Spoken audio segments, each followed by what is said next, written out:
What made Roman emperors never worry about the future? What secret allowed Marcus Aurelius, surrounded by wars and betrayal, to walk calmly through the corridors of his palace at night, while the city roared outside? You've been living wrong if you haven't learned this from Epictetus. And tonight, under the flicker of a single candle, you're going to see why wanting less actually brings more into your life. Imagine the quiet marble courtyards of Rome, the air scented with olive oil lamps, the whispers of guards echoing down the stone hallways. In that silence, the Stoic truth becomes clear: the less you cling, the more you gain. So before you get comfortable, take a moment to like the video and subscribe, but only if you genuinely enjoy what I do here. To understand this better, let's go back to an ancient lesson from Marcus Aurelius, who wrote, "You have power over your mind, not outside events. Realize this, and you will find strength." And with that single sentence, he unlocked the path to desiring without attachment. You walk with Marcus down the dusty Roman streets at dawn. Merchants argue about prices, children chase one another through the forum, and soldiers stand tall waiting for orders. Around him swirls a city of desire, people clawing for wealth, attention, pleasure. Yet Marcus, draped in a simple cloak, seems untouched by the scramble. His journals, written only for himself, reveal why desire is not evil, but the chains we wrap around it bind us. Think of your own life.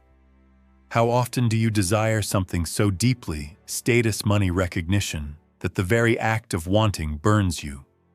You check your phone 100 times for a message, you feel hollow when the raise doesn't come. You wither when praise doesn't arrive. And still the Stoics whisper, what if you could want but not be bound?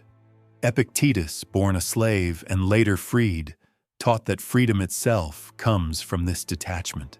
He owned nothing at first, not even his own body was safe from harm, yet he was freer than many emperors.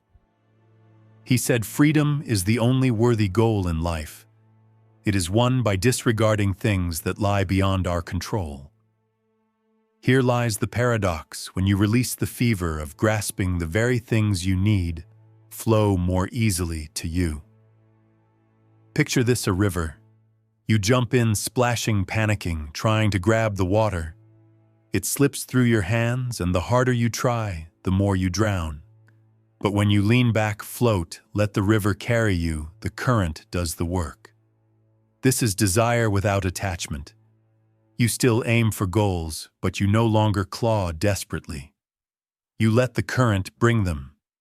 There is a debate among philosophers: if you stop attaching yourself to desires, won't you lose ambition? Won't life dull, stripped of its fire? Yet history shows otherwise. Marcus Aurelius ruled one of the greatest empires in human history while practicing detachment. He did not abandon ambition, he transformed it. The Stoic does not kill desire. The Stoic purifies it, directing it toward virtue, toward the soul's growth, toward actions that are in harmony with nature. And so you sit here now reflecting. What if you lived your day seeking progress, but not clutching at outcomes? Imagine waking tomorrow, working diligently, but not anxiously, checking if the world applauds you. Wouldn't your mind feel lighter? Wouldn't your spirit move more freely? The truth is, your deepest desires often come not when you chase, but when you embody peace. Like the man who longs for companionship, when he clings, others feel his desperation. But when he rests in contentment, friends and love approach him naturally. Or the person who aches for wealth, when he grasps, he makes reckless moves. But when he acts calmly, money begins to flow like the river's current. Marcus knew this. Walking back into his chamber after long counsels, he would open his journal and write words to remind himself of freedom from grasping. He disciplined his heart not to attach to Rome's glory, nor to the whispers of betrayal, nor to the fleeting beauty of possessions. His empire could crumble, but his soul would remain unshaken. And tonight, as you hear these words, you feel the same challenge. Could you let go of one burning desire, not abandon it, but loosen your grip just to see how it moves towards you when your hands are free? You might not endure this at first. The mind rebels, the craving claws back. But with practice, the weight lifts, and suddenly you discover the strange power Marcus carried. When you stop grasping, life gives freely. So the first Stoic rule is simple but immense: desire without attachment. You can still walk toward your goals, but your heart must walk unchained. As you hold this truth, the doors of the Stoic way open wider, leading you toward everything you once thought was far away. You reflect on what has just unfolded, the power of loosening your grip on desire, and almost without pause, another truth rises: you cannot manifest anything if you keep reaching for what is outside your command.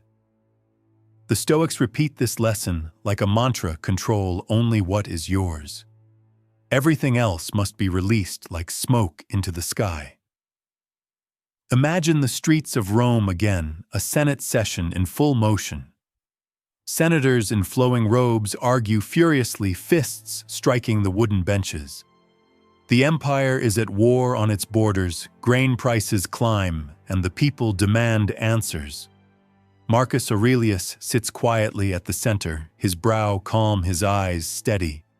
He does not command the winds or the harvest. He cannot force the enemy to retreat by sheer will. What he controls is his judgment, his reason, his choice of action. That is all, and it is enough. You live in the same tension, though your battles look different. Perhaps it is the meeting where colleagues misunderstand you, the exam whose outcome you cannot predict, or the stock market that trembles without your hand on it. You grow frantic because you want to bend the world to your liking. Yet Epictetus whispers, "Some things are in our control and others not. Things in our control are opinion, pursuit, desire, aversion, in a word, whatever are our own actions." Stop for a moment and let those words soak in. Your opinions, your choices, your discipline, these belong to you completely. But whether fortune smiles, whether another praises you, whether the day turns stormy, that is not yours. The paradox is beautiful. When you shift your focus only to what you command, your influence on the world around you grows deeper. Think of the soldier in battle. He cannot control the arrow flying toward him, but he can control the way he steadies his shield, the way he plants his feet, the way he breathes through fear. Those choices decide his survival. Or think of a modern surgeon. She cannot guarantee that every operation ends in perfection, but she can control her hands, her study, her calmness under pressure. Because she rules herself, she maximizes the chance that life will answer in her favor. There is a philosophical debate that cuts through centuries. If you focus only on what you control, do you risk becoming indifferent to justice or the suffering of others? Isn't that a withdrawal from life's responsibility? The Stoics respond, no.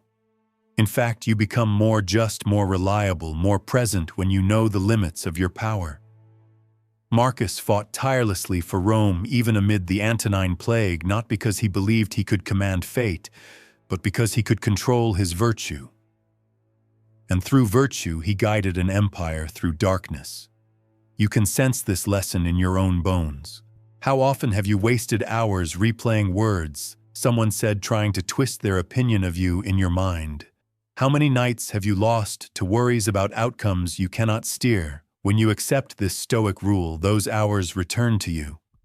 You claim them back like a farmer reclaiming his land from invaders. Suddenly, your mind has room to breathe. And as you practice, something strange happens. Outcomes begin to favor you more often. Not because you control them, but because you stopped scattering your energy across what was never yours to hold. Your focus sharpens. You act with precision. The world, seeing your steadiness, begins to bend naturally toward you. Picture Marcus writing late into the night, the sound of wax tablets scratching as he records his meditations. He does not write for history, nor for fame, nor for his sons who may read them. He writes for himself to remind his own mind of what is his to control. Those writings would one day shape millions, though he never intended it. That is the secret. By mastering only what is yours, you draw more than you ever imagined. Now imagine yourself tomorrow. Something disrupts your plan, a delay, a betrayal, a rejection. The anger rises, the panic claws, but then you hear Marcus. It is not things themselves that disturb us, but our judgments about them. You take a breath. You reclaim your choice. And by doing so, you stand unshaken where others collapse. Control only what is yours, and watch how the universe begins to flow toward you as though you had commanded it all along. You recall the steadiness of Marcus Aurelius in the Senate halls, and your thoughts drift to the battles outside Rome's walls, real battles where blood and dust filled the air. For here lies the next rule: endure discomfort calmly. Without this, no desire, no control, no manifestation can take root because the world will test you. The Stoic answer is not to avoid hardship, but to meet it with a steady gaze, to stand where others crumble. Picture the Danube frontier, cold winds cutting through armor, snow gathering on tents. Marcus Aurelius walked among his weary soldiers, his breath clouding the night, his boots sinking into frozen earth. An emperor could have stayed in the warmth of Rome, but he chose hardship with his men. He endured the same sleepless nights, the same hunger, the same gnawing uncertainty of survival. Why? Because Stoicism taught him that strength is born not from avoiding discomfort, but from walking straight into it with calm resolve. In your own life, hardship rarely looks like a battlefield. It looks like the relentless pressure of deadlines, the ache of disappointment, the silence of rejection. Your instinct is to fight against discomfort, to demand escape. Yet Seneca wrote, "Fire tests, gold suffering tests brave men." And you realize if you want everything to come to you, you must first show the universe you can endure without breaking. Think of the athlete training before dawn. Muscles burning, lungs gasping, yet she runs farther still.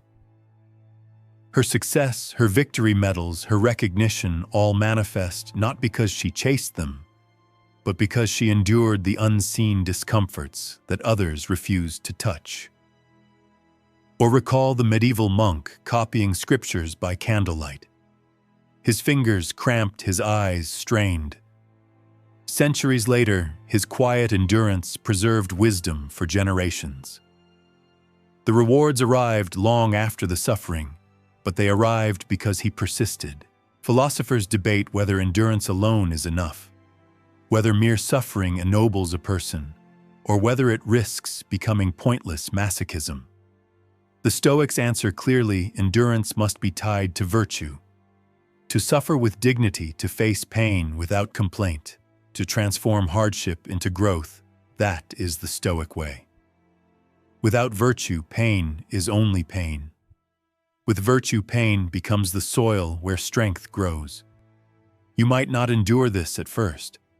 The mind recoils when hunger gnaws, when plans collapse, when sleep flees. But imagine this: you face a setback, a project ruined, a friend gone cold. You want to scream, to surrender. Instead, you breathe. You hold yourself upright. You whisper within: this moment is training. This storm is my teacher. And slowly, like Marcus among his soldiers, you realize you can stand the cold winds of fate without losing your flame. Consider the Roman baths steaming in winter. Citizens gathered there for ease, yet Marcus reminded himself not to grow too soft. He warned that indulgence dulls the spirit. You too live in an age of comfort, climate control, endless food distractions at a tap. But what if this comfort has weakened your will? What if every small discomfort, the slow line, the broken plan, the harsh word becomes unbearable, only because you forgot the ancient strength of endurance? Here lies the secret: when you endure calmly, opportunities begin to seek you. Employers trust the one who doesn't crumble under pressure. Friends gravitate toward the one who holds steady when life is cruel. Even fate seems to reward the one who accepts its blows with composure.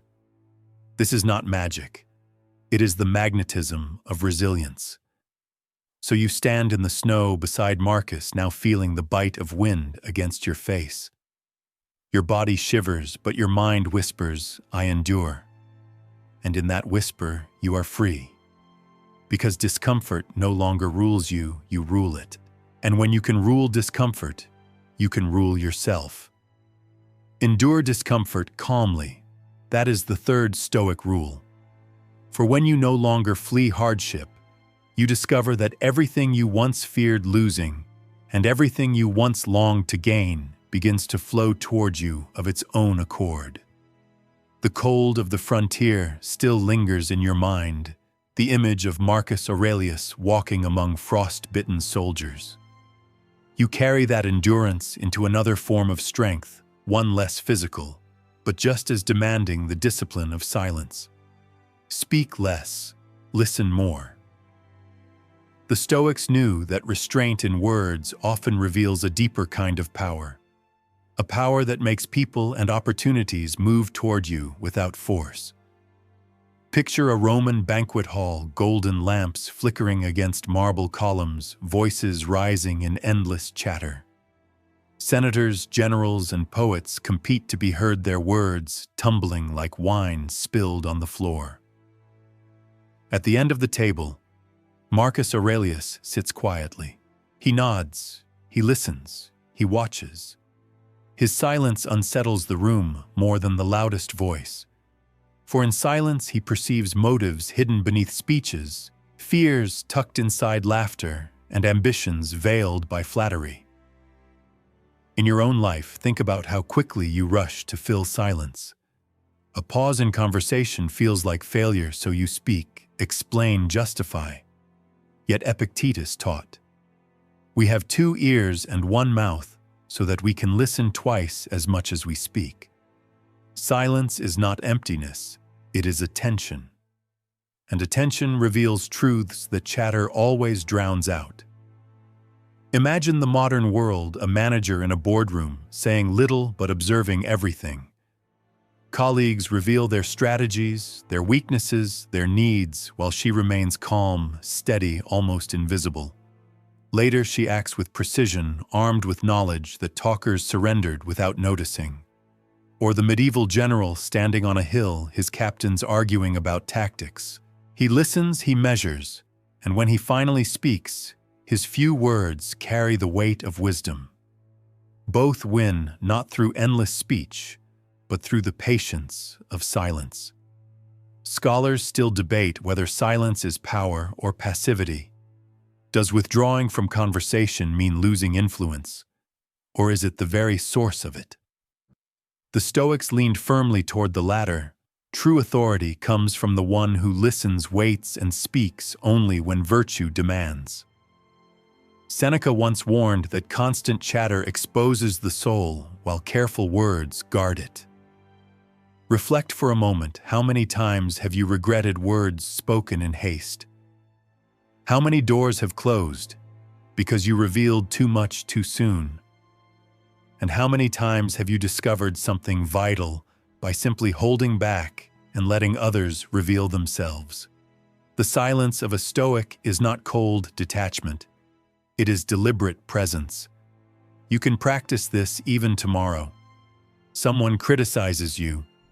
The old reflex urges you to defend, to strike back. Instead, you breathe and remain silent. In that silence, you feel the sting lessen. You notice their fear disguised as anger. You recognize your own power to remain untouched. Or in another moment, you are asked a question. Instead of rushing, you pause, you think, you answer with calm clarity. That single act transforms how others see you, no longer reactive but grounded. Marcus Aurelius himself wrote, "If it is not right, do not do it.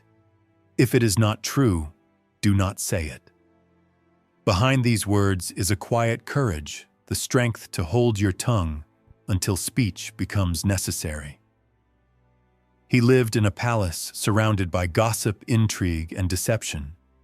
To survive and rule wisely, he had to let silence shield him. And because he spoke little when he did speak, the empire listened. Silence is not absence. Silence is presence sharpened.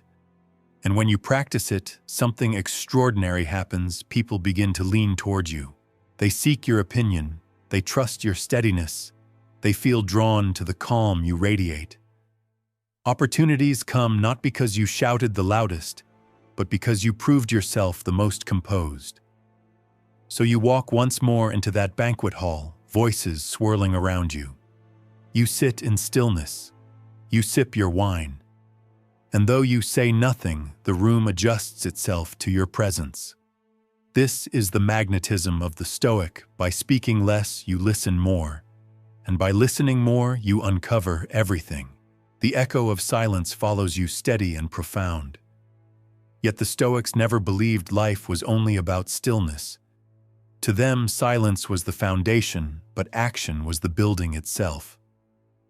The next rule unfolds before you act with purpose daily.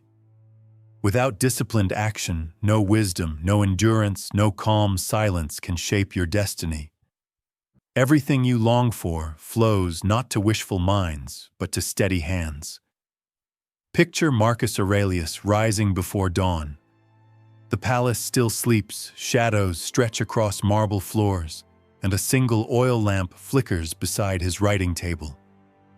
He opens his journal and writes, reminding himself that he is a servant of the gods of Rome of virtue. He does not write to sound poetic. He writes to sharpen his will for the day ahead. Then he acts, meeting councils, deciding laws, leading armies. He acts not because he desires fame, but because duty demands it. You feel the same in your own life.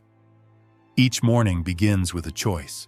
Will you drift into the day pulled by distractions, or will you move with purpose? Seneca warned, "It is not that we have a short time to live, but that we waste a lot of it." The Stoic does not waste. The Stoic acts. Think of the craftsman shaping wood into form. Each strike of the chisel is deliberate, each movement aligned with vision. He does not carve recklessly. In time, a masterpiece emerges not from chaos, but from daily precision. Or imagine the medieval knight polishing his armor each night, though no battle looms on the horizon. His discipline preserves his readiness, so that when the moment of war comes, he is already prepared. There is a debate here: does purposeful action mean abandoning leisure, rejecting rest, suffocating joy beneath endless labor? The Stoics argued, no. Rest, too, is purposeful when it strengthens virtue.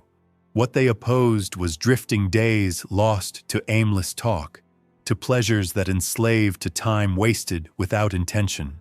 Purpose is not endless motion. It is aligned motion. Reflect on your own day.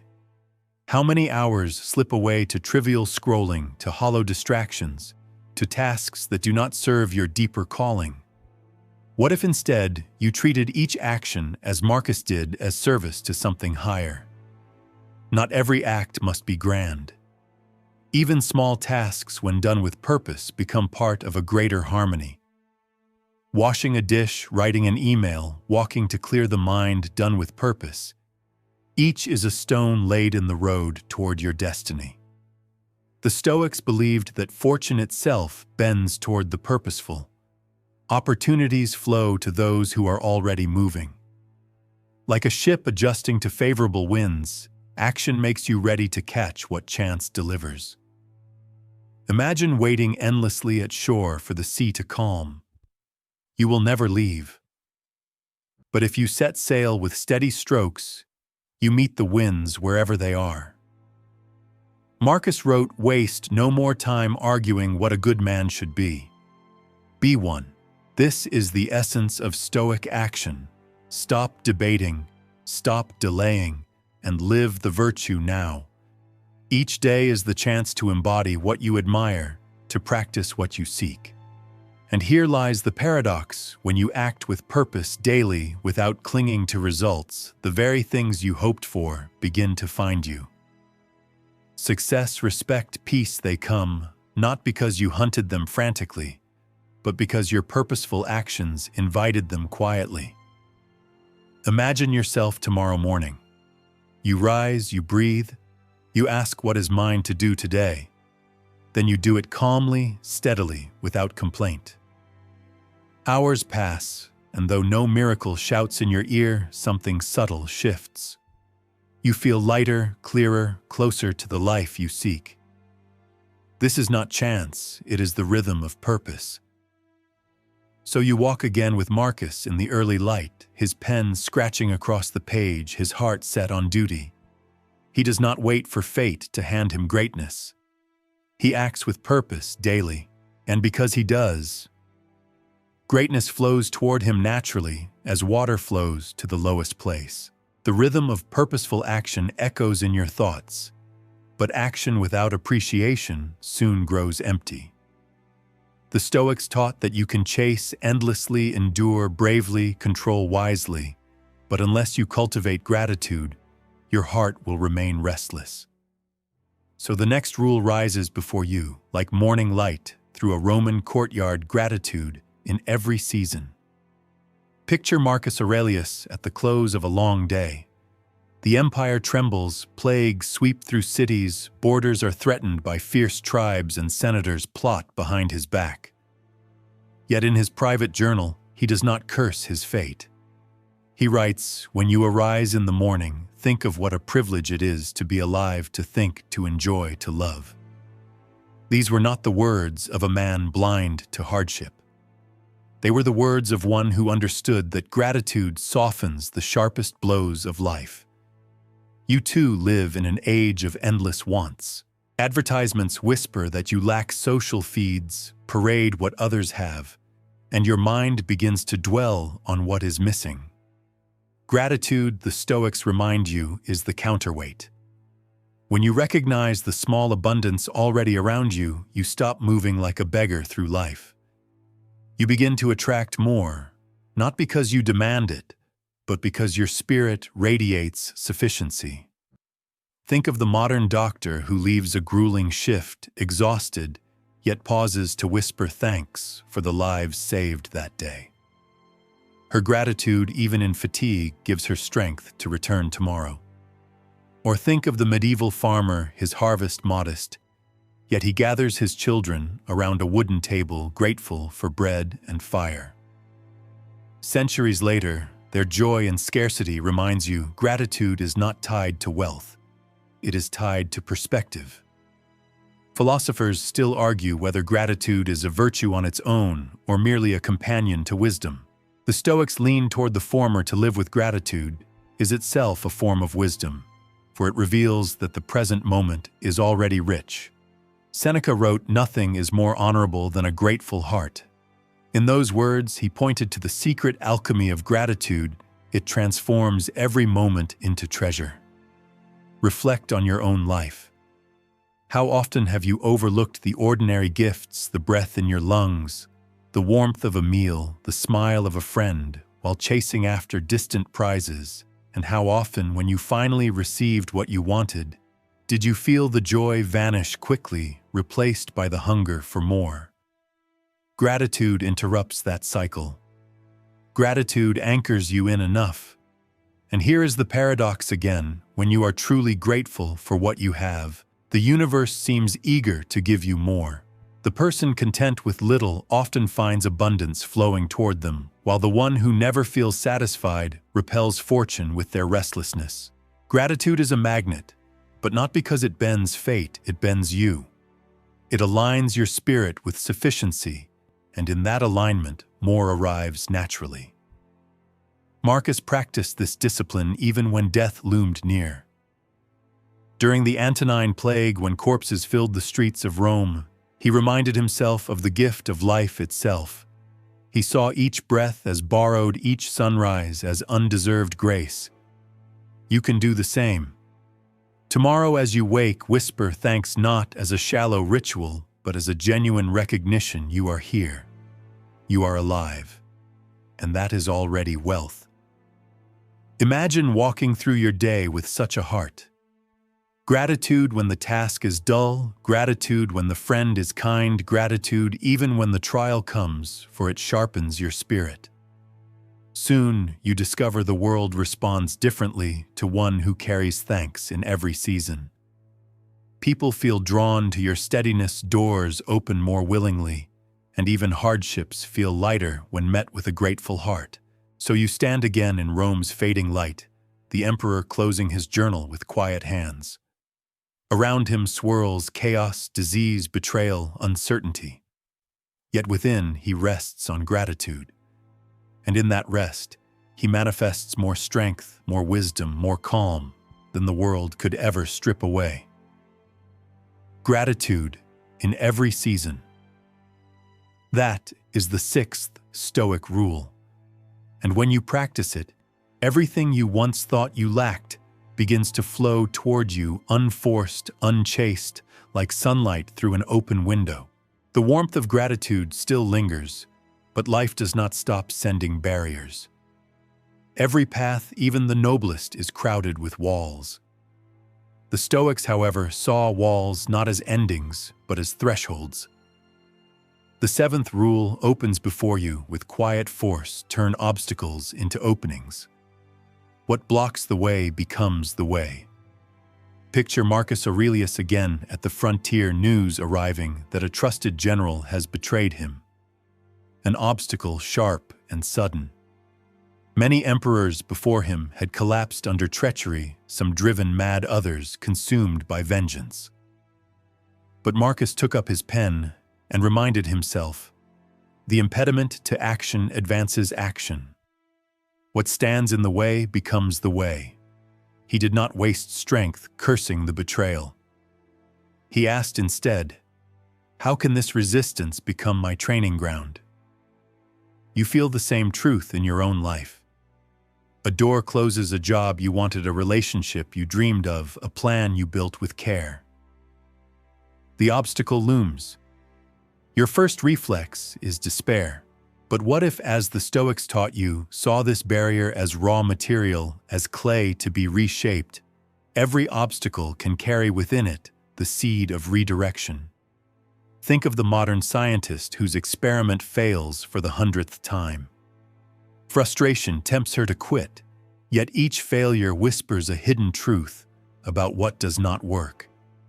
By following those whispers, she discovers something greater than her original goal. Or think of the medieval builder whose wooden bridge collapses in flood.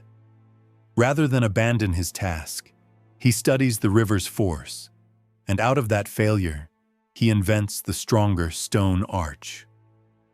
What began as an obstacle became innovation. Scholars have long debated whether the Stoic embrace of obstacles risks passivity, accepting misfortune instead of resisting it. But the Stoics were never passive. Their genius lay in transforming misfortune into fuel. To them, resistance was not an end, but a pivot, not a prison, but a doorway. Reflect now on your own obstacles. How many times have you cursed them blind to the hidden path they were trying to show you? The job you lost that forced you to pursue the work you love. The relationship that ended making room for one rooted in truth. The illness that taught you to cherish time. Seen through Stoic eyes, obstacles are not interruptions to life. They are life. Marcus Aurelius, facing endless war, could have prayed for peace. Instead, he prayed for strength to use war as training. And by reframing obstacles, he manifested resilience, wisdom, and calm that outlived empires. You can do the same. When you stumble, when plans collapse, when fate strikes, whisper to yourself, this too is part of the path. And as you whisper, something shifts. The weight lessens. The obstacle does not vanish, but it transforms. It ceases to be an enemy and becomes a teacher. It ceases to block you and begins to guide you. And strangely, when you treat obstacles this way, opportunities flow toward you. People trust the one who does not break under resistance. Fortune favors the one who bends failure into strength. So you walk once more alongside Marcus, his cloak heavy with snow, his empire strained by betrayal and war. He does not curse the weight he carries. He accepts it, even welcomes it, knowing that the obstacle itself becomes the opening. And as you walk with him, you realize the same: every wall before you may yet reveal a hidden door, if only you dare to look with Stoic eyes. Turn obstacles into openings.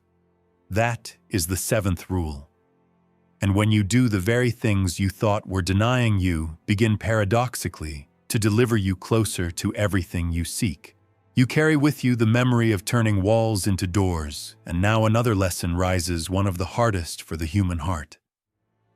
To the Stoics, true power is found not only in endurance, silence, or action, but in indifference to the praise and blame of others. The eighth rule stands firm: detach from praise or blame. Picture Marcus Aurelius walking through the Roman Forum. Citizens bow, soldiers salute, philosophers nod with respect. But behind closed doors, whispers rise, accusations of weakness, of misplaced trust, of errors in war. Praise on one side, blame on the other. An ordinary man might cling to applause and crumble under criticism. Marcus instead wrote in his journal, "If you are distressed by anything external, the pain is not due to the thing itself, but to your estimate of it. And this you have the power to revoke at any moment." You live in a time no less noisy. Likes and comments flash across screens, opinions fly in every direction, and your mood shifts with each word of approval or disapproval. You chase praise as if it were air and shrink when blame touches you. Yet Epictetus reminds you these judgments are not yours. They belong to others. What is yours is your choice, your virtue, your action. Think of the modern artist unveiling a new work. Critics may mock it, others may exalt it. If she ties her worth to either, she becomes their servant. But if she detaches, continuing her craft in alignment with her vision, she manifests true freedom, and often success flows to her anyway. Or imagine the medieval knight cheered when he wins, cursed when he loses. If he chases the crowd's voice, he loses his discipline. If he steadies himself in virtue, he remains unbroken. Philosophers debate this endlessly. Isn't praise a reward for good action? Isn't blame a correction for missteps? The Stoics answered, perhaps, but only if filtered through reason. Blindly clinging to praise enslaves you to others' shifting winds. Blindly fearing blame chains you to their judgments. Both rob you of sovereignty. Reflect on your own experience. How many choices have you made not because they were right, but because you feared blame? How many times have you bent your path only to harvest fleeting praise? And when the applause faded or the criticism sharpened, did you not feel hollow? This is the chain Stoicism breaks. Marcus Aurelius himself, though emperor, confessed in his Meditations that glory is fleeting, that generations forget even the most celebrated names. What then is praise worth? And as for blame, history proves how fickle it is. A leader reviled in his age may be revered centuries later. If both praise and blame are unstable, why bind your peace to them? Imagine tomorrow someone applauds you, someone else condemns you. Instead of soaring or sinking, you breathe and remain steady. You see both as passing clouds drifting across your sky. Neither defines your sun, and in that steadiness, others feel drawn to you.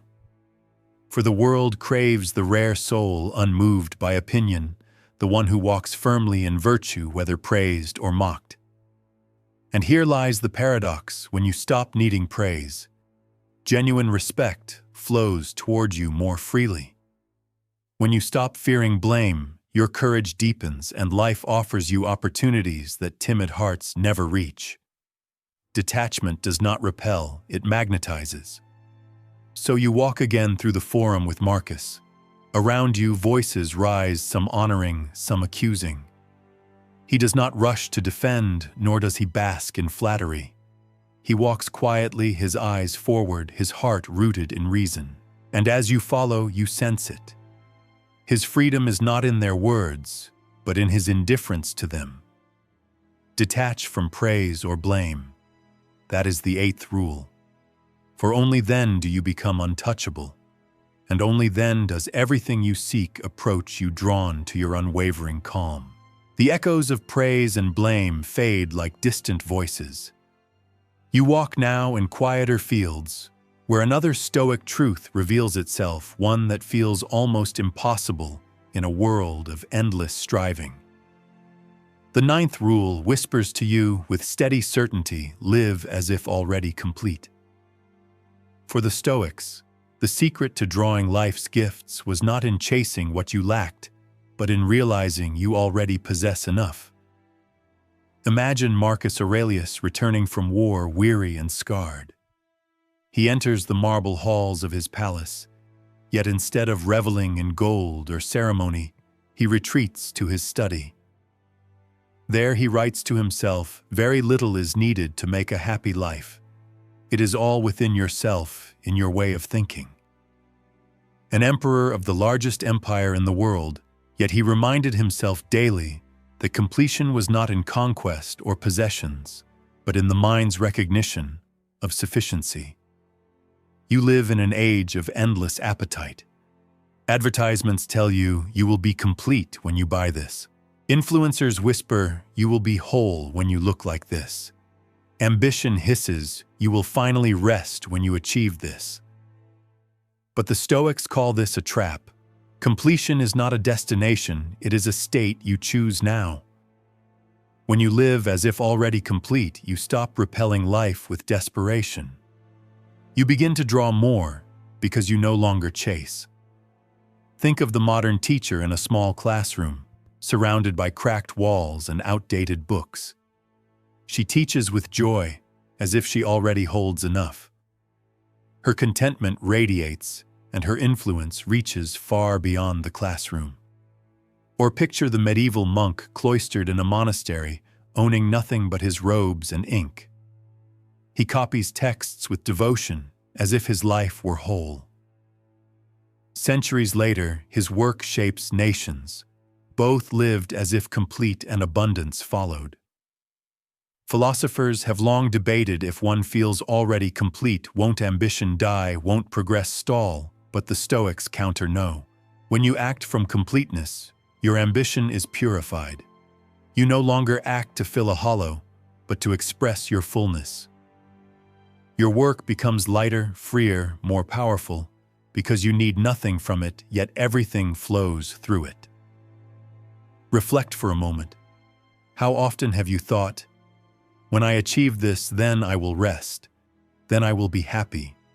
And how often after achieving it, did the horizon simply move farther away? What if the finish line was never meant to be reached? Because the truth is, this you are already enough. Imagine the calm that would spread through you if you believed this fully, not as a platitude, but as reality. Marcus Aurelius, emperor of Rome, spent nights reminding himself he needed little. You in your modern life may not rule an empire, but your challenges echo his. The hunger, the comparisons, the restless striving, these are the same chains. The Stoic key is the same as well: declare yourself complete now and watch how the chains fall. And here lies the paradox once again: when you live as if already complete, opportunities chase you. People trust the one who radiates sufficiency, not desperation. Fortune favors the one who acts from fullness, not lack. This is why Stoic calm is magnetic. It is not emptiness, but wholeness. So picture yourself tomorrow, stepping into your day with this quiet declaration: I am already complete. Work flows from you not to prove your worth, but to share your fullness. Relationships grow stronger not because you beg for love, but because your wholeness makes you lovable. The world begins to hand you what you once begged for because you finally stopped begging. You walk now beside Marcus again, his cloak simple, his face weathered by duty. He carries the empire, yet within he carries the truth of sufficiency. He lives as if already complete. And in that completeness, everything flows toward him, not because he seeks it, but because he no longer needs it. Live as if already complete. That is the 9th Stoic rule. And when you embody it, you discover that life rushes to meet you as rivers rush to the sea that is already full. The image of completeness still glows softly within you. But the Stoic path is not about isolation. The final rule unfolds now, the one that ties all others together like threads woven into a single robe harmony with nature's flow. For the Stoics, everything, the cosmos, the seasons, the rise and fall of empires, moves according to a greater order. To live in harmony with it is to stop resisting, to stop forcing, and to let life's current carry you where you are meant to go. Picture Marcus Aurelius walking through the gardens of his palace at dawn. The sky shifts from violet to gold, dew gathers on leaves and sparrows stir in the branches. He pauses and breathes deeply. To him, this is not just scenery, it is philosophy. He writes, "Adapt yourself to the life you have been given and truly love the people with whom destiny has surrounded you." Harmony means acceptance, not in weakness, but in deep recognition that you are part of something larger and that your peace lies in aligning with it. You too are surrounded by flows beyond your command. The sun rises, the years turn, people enter, and leave your life events unfold without your permission.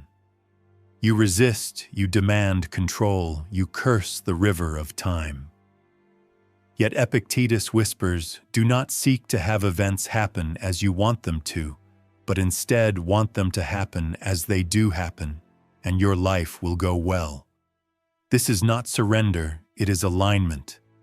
Think of the modern sailor who cannot command the winds. If he fights them, his ship stalls. But if he adjusts his sails to the wind's direction, the sea carries him farther than his own strength ever could. Or picture the medieval farmer who knows he cannot order the rains. Instead, he plants according to seasons, trusting the rhythm of earth. Both flourish because they live in harmony with nature's flow. Philosophers debate here too. Does harmony with nature mean passivity, giving up ambition? Or does it mean recognizing ambition itself as part of nature's design?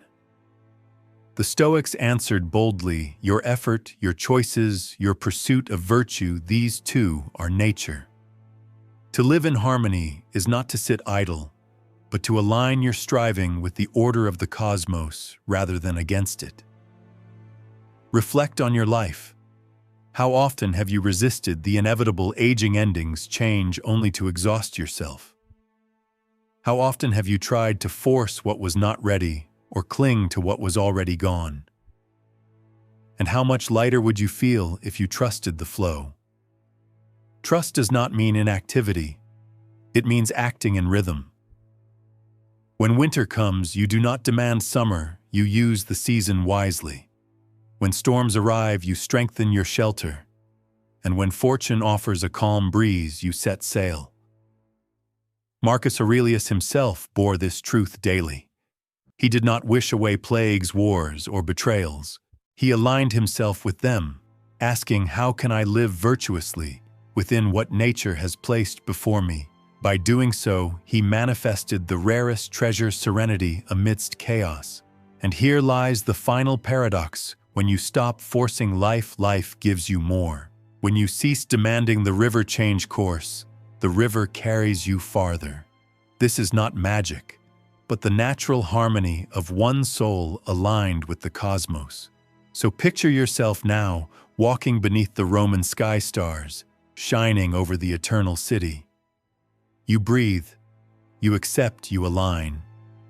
You feel yourself part of something vast, and in that harmony you sense it. Everything you seek is already flowing towards you, borne by the same current that carries the stars across the heavens. Harmony with nature's flow. That is the 10th Stoic rule, and it is the rule that gathers all others, completing the circle. For when you desire without attachment, control only what is yours, endure calmly, speak wisely, act with purpose, give thanks in every season, turn obstacles into openings, detach from opinion, live as if complete and flow with nature, then everything you truly need will come to you, without struggle, without fear. Now let the pace soften.